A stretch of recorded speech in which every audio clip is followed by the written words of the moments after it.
But she gets it and drops the thing, walks off the stage. हर हर बार दोस्तों, ये जो आदमी हैं, आप लोगों ने एक बात नोटिस करी, ये आदमी अपने सेकंड टर्म में इंडियंस को कुछ ज़्यादा ही टारगेट नहीं करने लगा है। मतलब इंडियन कम्युनिटी को and India as a country को कुछ ज़्यादा ही टारगेट नहीं करने लगा है। वैसे तो वेस्ट की शुरू से ही आदत रही है कि इंडियंस को हमेशा टारगेट करना एंड अभी भी कॉलोनाइज कंट्री समझना, बट फिर भी ये आदमी अपने सेकंड टर्म में कुछ ज़्यादा ही हमको टारगेट करने नहीं लगा है। जब मैंने इसके बारे में पढ़ाई करी ना, तो मुझे कुछ समझ में आया। जो ट्रम्प है उसका राइट हैंड इस टाइम कौन है? जेडी वांस है ना, जेडी वांस है ना। तो जो जेडी वांस है ना, उसका काफ़ी प्रभाव ट्रम्प पे है, उसकी बातों का। मतलब ट्रम्प जो भी डिसीजन लेता है जेडी वांस को कॉन्फिडेंस में लेके करता है। भाई वाइस प्रेसिडेंट है तो इसमें कोई बड़ी बात नहीं कि हाँ उसको लेके करता है। बट जो जेडी वांस है ना, उसका दोस्त है पीटर थिल। और पीटर थिल के बारे में आपको जानना हो तो you can read his book 0 to 1, it's a very nice book, it based on how to build startups. But मेरा कहने का मतलब है, पीटर थिल जो है ना, वो उसकी जो थ्योरी है ना, वो ये है कि आप अगर काम कंट्री में कर नहीं पा रहे हो ना, अगर एक लीडर है वो अपने जो बातें हैं एग्जीक्यूट नहीं कर पा रहे। जैसे ट्रम्प के मेन वादे क्या थे? मेन उसका था कि मैं रशिया यूक्रेन का वॉर अपनी सीट पे बैठ के विदिन अ वीक मैं उसको यूँ खत्म करवा दूंगा। मतलब मैं शांति का मसीहा बनूंगा, कोई वॉर मेरे साथ मेरे होते हुए हो नहीं सकती and all. And plus economy आप देख ही रहे हो कि अमेरिका की economy it's not doing so well. Debt trap में तो वैसे ही फंसा हुआ है। मतलब मोटा मोटा $36 ट्रिलियन की उसकी इकोनॉमी है एंड मोटा मोटा इतना ही उसका डेट है। तो he is not delivering on his motives and all. तो अब जो ठीक है, लेफ्ट विंग वाले तो हैं, वो तो हमेशा अपोज करेंगे, बट राइट विंग वालों को तो कुछ जवाब देना पड़ेगा ना। तो उनको जवाब कैसे दिया जाए? तो उनको जवाब देने के लिए उन्होंने कहा कि हम कुछ स्केपगोट खड़ा करते हैं, जिससे हम उनको टारगेट करके ये बता सके कि भैया कंट्री में कोई दिक्कत है नहीं, इनकी वजह से दिक्कत है जो है। अब स्केपगोट भी ना कोई ऐसे ही कोई नहीं ढूंढ लेता। स्केपगोट को ढूंढने के लिए एक प्रतिक्रिया होती है। सबसे बड़ी बात है कि वो जो स्केपगोट आप जिसको भी जिस कम्युनिटी को चूज कर रहे हो, it has to be minority community. First of all ये तो बेसिक है, इसमें तो कोई कहने वाली बात ही नहीं है। सेकंड ऑफ ऑल, वो minority community should be visible in that country, ठीक है जी। थर्ड है that minority community that you are trying to scapegoat should be successful, should be intelligent, ठीक है ना, should be intelligent, should be successful. And fourth सबसे main जो बात है ना, उस माइनॉरिटी कम्युनिटी का कोई पॉलिटिकल इन्फ्लुएंस ना हो, कोई वोट बैंक ना हो। अब आप ये समझ रहे होंगे कि इन चारों में सबसे बेस्ट कम्युनिटी कौन सी आती है? It's obviously the Indian community. Why? Because most successful community in America, ठीक है जी, and most intelligent community in America. In America तो आपको बताइए सबसे मेहनती वही है, तभी they are the most H1B holders, visa holders in America. वो आपको अभी डेटा मेरे वीडियो में आ जाएगा, नजर आ जाएगा। थर्ड, उनका कोई वोट बैंक नहीं है। वोट बैंक इन सेंस नहीं है बिकॉज इंडियन कम्युनिटी वहाँ पर जो है ना, वो काम पे ज़्यादा ध्यान देती है। वो कहती है भैया वोट बैंक के चक्कर में हमने पढ़ना नहीं है, तो हम अपना काम पे ध्यान देंगे। तो उनको जो मागा सपोर्टर्स है ना, उनके जो मेक अमेरिका ग्रेट अगेन वाले, राइट विंग वाले, उनको ये चुरन चटाया जा रहा है कि भैया अमेरिका में कोई दिक्कत नहीं, कोई अनएम्प्लॉयमेंट नहीं है। ये जो इंडियन कम्युनिटी है ना, these are creating the unemployment for you, these are creating the problem for you. तो उनको एज ए स्केपगोट दिखाना उसकी मजबूरी है, क्योंकि बेस्ट कैनेरियो में इंडियन कम्युनिटी है जो बेस्ट कैनेरियो में इसमें स्टैंड करती है। अब आप ये बोलोगे कि भैया चलो इंडियन कम्युनिटी को तो अमेरिका में टारगेट कर रहा है, क्यों कर रहा है, but as a country India को क्यों टारगेट कर रहा है? ये मैंने भी इस चीज़ के बारे में सोचा कि भैया एज ए कंट्री इंडिया को क्यों टारगेट कर रहा है। तो उसमें पता लगा कि सबसे बड़ी बात है कि जो इंडियंस है ना, वो डॉलर की सर्कुलेशन में बाधा डाल रहे बाधा। और सेकंड ऑफ ऑल, जब नूर खान बेस पे अटैक हमारा जो हुआ था, जो ऑब्वियसली इंडियन आर्मी ने माना नहीं था, बट ऑब्वियसली सबको पता ही है कि हुआ ही था, उसमें इनको काफ़ी चोट पहुंची।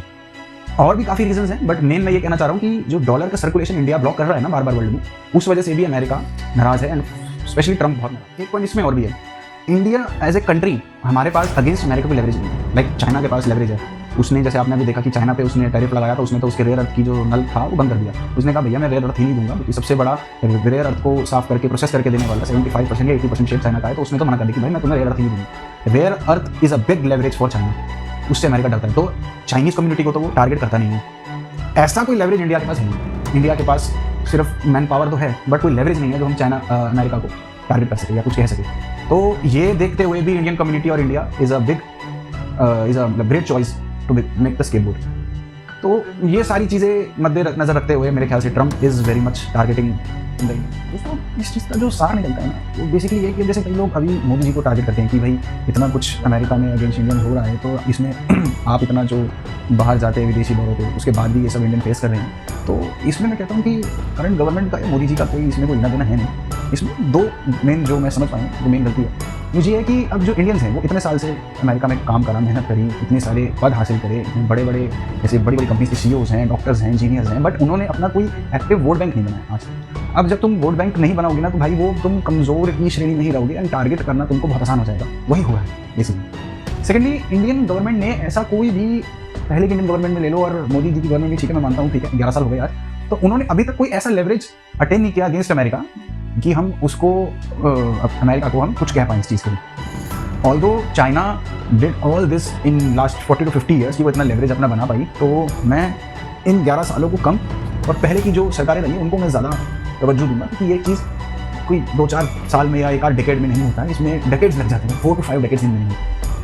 उतने टाइम में मेहनत करोगे ना, तब आप किसी कंट्री के अगेंस्ट, और नंबर 1 कंट्री है अमेरिका, उसके अगेंस्ट लेवरेज क्रिएट करने के लिए तो काफ़ी दशक लग जाएंगे आपको।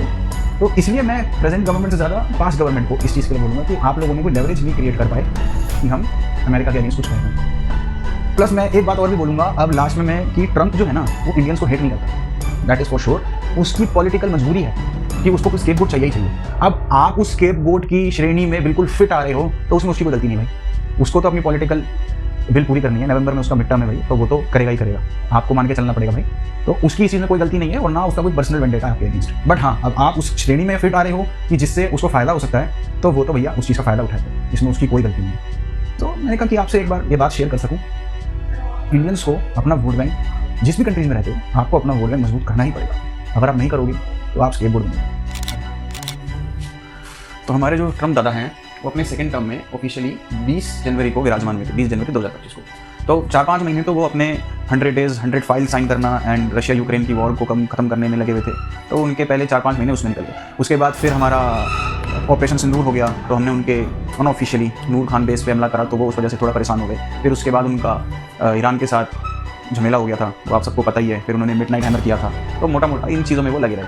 जो फर्स्ट स्टेप उन्होंने उठाया हमको इंडियंस को टारगेट करने के लिए, वो जुलाई 19 को था, जो 25% टैरिफ लगाया जो गुड्स इंपोर्ट होंगे इंडिया से।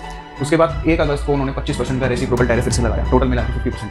फिर 19 सितंबर को उन्होंने H-1B वीज़ा के प्राइजेस को हाई कर दिया, $215 से $1 लाख तक, मोटा मोटा 19,000 से 90 लाख कर दिया सीधा। और उसका जो रीज़न बताया इन्होंने, वो ये बताया कि वहाँ की जनता को ये बोला गया कि जो अनएम्प्लॉयमेंट फेस कर रहे हैं अमेरिकन, वो is due to the Indian community working in. जब हमारा उन्होंने रीज़न जो दिया था कि उनकी अनएम्प्लॉयमेंट इंडियन कम्युनिटी की वजह से हो रही है, तो उनके जो मार्का सपोर्टर थे, मेक अमेरिका ग्रेट अगेन वाले, राइट विंग वाले जो ट्रम्प के सपोर्टर हैं, उन्होंने 22 सितंबर से इंडियन कम्युनिटी को टारगेट करना शुरू कर दिया, लोकल मार्केट्स में एंड एवरीथिंग, मतलब उनको परेशान करना, अब्यूज करना, सब शुरू हो गया। अब इसको देखते हुए जो कंपनीज थी जो सफर कर रही थी ड्यू टू प्राइस हाइक, उन्होंने एक सुप्रीम कोर्ट में अर्जी डाली कि प्राइस हाइक का लॉस हुआ। बट सुप्रीम कोर्ट ने 24 दिसंबर को ऐलान कर दिया कि नहीं, इट इज ओके, मतलब उन्होंने फीस को हटाया नहीं, उन्होंने ट्रम्प को क्लीन चिट किया। अब इससे असर क्या हुआ? टोटल H-1B वीजा जितने अप्लाई हुए थे अमेरिका में फ्रॉम अक्टूबर 1, 2023 टू सितंबर 30, 2024, मतलब एक ईयर में 3,99,395, मोटा मोटा 4 लाख अगर आप लेके चलो, उसमें से अकेले इंडियन कम्युनिटी को 2,83,397, मोटा मोटा 71% H-1B वीजा के होल्डर आर इंडियंस। कितनी बड़ी संख्या है। सेकंड में चाइना आता है, Chinese community, these are few thousands, just like 45,000 I guess, that data मेरे पास नहीं, 45,000 के आसपास, huge gap।